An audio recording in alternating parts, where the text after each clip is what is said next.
Je suis ici pour parler de succès, n'est-ce pas?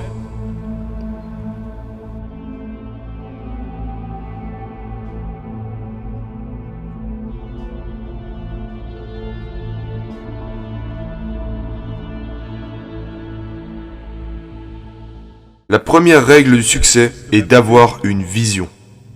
Parce que voyez-vous, si vous n'avez pas de vision de l'endroit où vous voulez aller, et si vous n'avez pas un objectif précis, vous allez juste tourner en rond et n'y arriverez jamais. C'est comme, vous pouvez avoir le meilleur navire au monde, vous pouvez avoir le meilleur avion du monde. Si le pilote ou le capitaine ne sait pas où aller, il va juste se perdre, il finira au mauvais endroit. Donc, j'ai été très chanceux d'avoir trouvé ma vision. Je veux dire que, vous savez que je suis né en 1947 en Autriche, après la Seconde Guerre mondiale. Et je savais que je ne voulais pas rester en Autriche toute ma vie.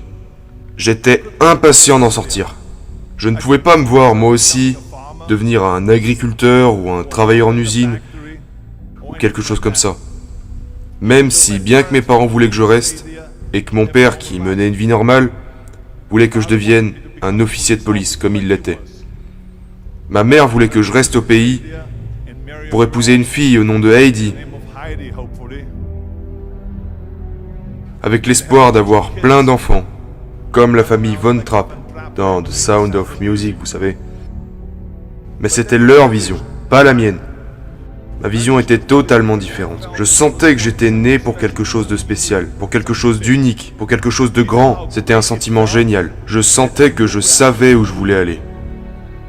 Imaginez, la majorité des gens ne savent pas où ils vont. Alors que lorsque vous avez un objectif, tout devient plus facile.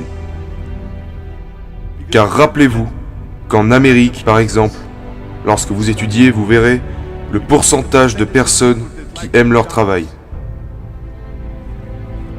74% des gens détestent leur travail en Amérique.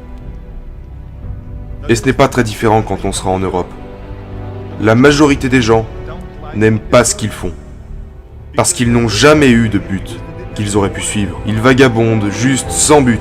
Et s'il y a une place libre afin qu'ils obtiennent leur travail, ils sautent dessus. Parce que le monde est de la sorte. Mais quand vous grandissez, c'est une joie. Le travail, ce n'est pas amusant. Donc, quand on se dit que seulement un quart des gens aiment vraiment ce qu'ils font dans leur vie, c'est effrayant. Quand vous y pensez, je me suis senti tellement béni de savoir ce que je voulais faire. Ça serait comme un étudiant en médecine qui choisit ses études parce qu'il sait qu'il veut devenir médecin, qu'il sait où il veut aller. Ma vision était si claire pour moi que les gens venaient toujours me demander lorsqu'ils me voyaient dans la salle pendant de durs entraînements. Ils me demandaient toujours « Comment est-ce possible que vous travaillez si dur ? 5 heures par jour, 6 heures par jour, en ayant toujours un sourire au visage. Les autres bodybuilders travaillent aussi dur que vous, mais eux, ils ont l'air malheureux. Comment c'est possible ?»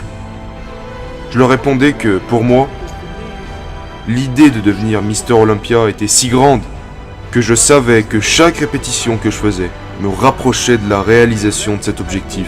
Cette vision se transformait un peu plus en réalité à chaque série que je faisais, à chaque répétition, chaque poids que je soulevais, me faisait faire un pas de plus vers la réalisation de cet objectif en réalité.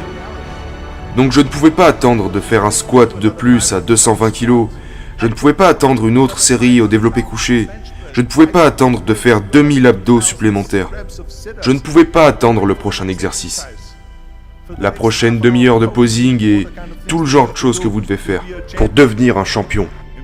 À l'âge de 20 ans,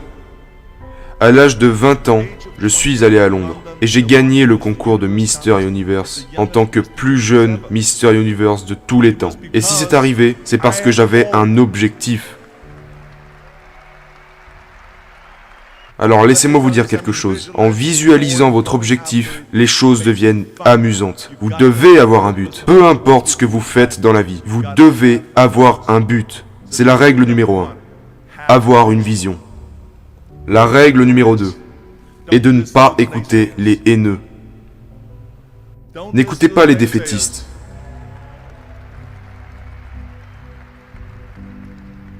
Dans tout ce que j'ai entrepris, il y avait toujours des gens pour dire « c'est impossible ».